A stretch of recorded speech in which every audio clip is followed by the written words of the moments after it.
இன்னைக்கு நான் ஒன்று கொண்டு வந்திருக்கேன். அது பார்த்தீங்கன்னா ரொம்ப இன்ட்ரெஸ்டிங்கானது. அவரை பற்றி சொல்லணும் அப்படின்னு சொன்னால் டெய்லி நியூஸ் அவரை பற்றி வந்துட்டே இருக்குது. அண்ட் ரொம்ப இம்பார்ட்டண்ட்டான பர்சன் கூட சொல்லலாம். Any guess?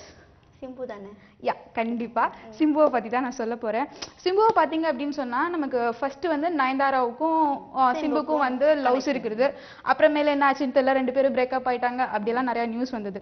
இப்போ நெக்ஸ்ட் என்ன வந்தது அப்படின்னு சொன்னா ஹன்சிகாக்கும் சிம்புக்கும் லவ்ஸ் அப்படின்னு சொல்லிட்டு இருந்தாங்க. அதுக்கப்புறம் என்ன அப்படின்னா 2 பேரும் இப்ப லவ் பண்ணிட்டு இருந்தாங்க, திடீர்னு வந்து என்ன ஆச்சுன்னு தெரியல, பிரேக்கப் ஆயிடுச்சான். ஆமா, நியூஸ்லாம் வந்துருச்சு.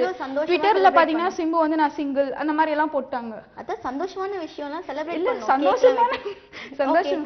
சோ இந்த மாதிரி விஷயங்கள் நிறைய என்னன்னே தெரியல, 2 பேத்துக்குள்ள திடீர்னு எதுக்கு சண்டை வந்தது ஏன்னு தெரியல, திடீர்னு வந்து 2 பேரும் சிங்கிள் ஆயிட்டாங்க. அதே மாதிரி பாத்தீங்கன்னா ஹன்சிகாவும் நயன்தாரா வந்து ஏர்போர்ட்ல மீட் பண்ணிருக்காங்க. சோ 2 பேரும் ஃபிளைட்ல ஒரு 1 வீக் பிஃபோர் போல அவங்க 2 பேரும் பார்த்துட்டு மூஞ்ச வந்து திருப்பிட்டு போயிட்டாங்க. இல்ல நான் பின்னாடி சீட்ல எல்லாம் உட்காரல. ஆக்சுவலி இது என்னது நியூஸ், சோ நான் வந்து கலெக்ட் பண்ணிட்டு வந்திருக்கேன். ஓகே. சோ அதனால வந்து என்ன அப்படின்னா அவங்க பின்னாடி வந்து 2 பேரும் ஸ்ட்ரைட்டா வந்து பாத்துருக்காங்க. பார்த்த உடனே ஹன்சிகாவுக்கும் நயன்தாராக்கும் அப்படியே வந்து மூஞ்சி திருப்பிட்டு போயிட்டாங்களா 2 பேரும். சோ எவ்வளவு பெரிய இம்பார்ட்டன்ட்டான நியூஸ் பாத்தீங்களா அது?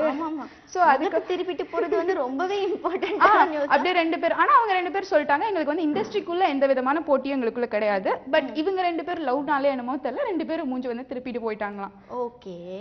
ஆனா வந்து சந்தோஷமா யார் திருப்பிட்டு போனாலும் சரி, லவ் சிம்புக்கும் ஹன்சிகாவுக்கும் பிரேக்கப் பண்ணதுல நான் ரொம்பவே சந்தோஷமா இருக்கேன். பட்டாசெல்லாம் வெடிச்சு கொண்டாடணுன்ற மாதிரி இருக்கு. ஏன்னா நம்ம ஷோ ஆரம்பிச்சப்பே நம்ம சொல்லிட்டோம் சிம்புவும் ஹன்சிகாவும் செட்டே ஆகாதே அப்படின்னு சொல்லிட்டு. அதே மாதிரி செட் ஆகாதுன்னு நினைக்கிறீங்க? I was very happy. Okay. But இருந்தாலும் எனக்கு கொஞ்சம் ஃபீலிங்கா இருக்குது. ஃபீலிங்லாம் வேணாம், தூக்கி போடுங்க லைட்டா. ஏன்னா அவர் ஃபர்ஸ்ட் ஃபீல் பண்ணலாமா? நீ ஏமா ஃபீல் பண்ண? பட் இருந்தாலும் ஹன்சிகாவுக்காண்டி நான் கொஞ்சம் ஃபீல் பண்ணிட்டேன். வேணாம், விடுமா.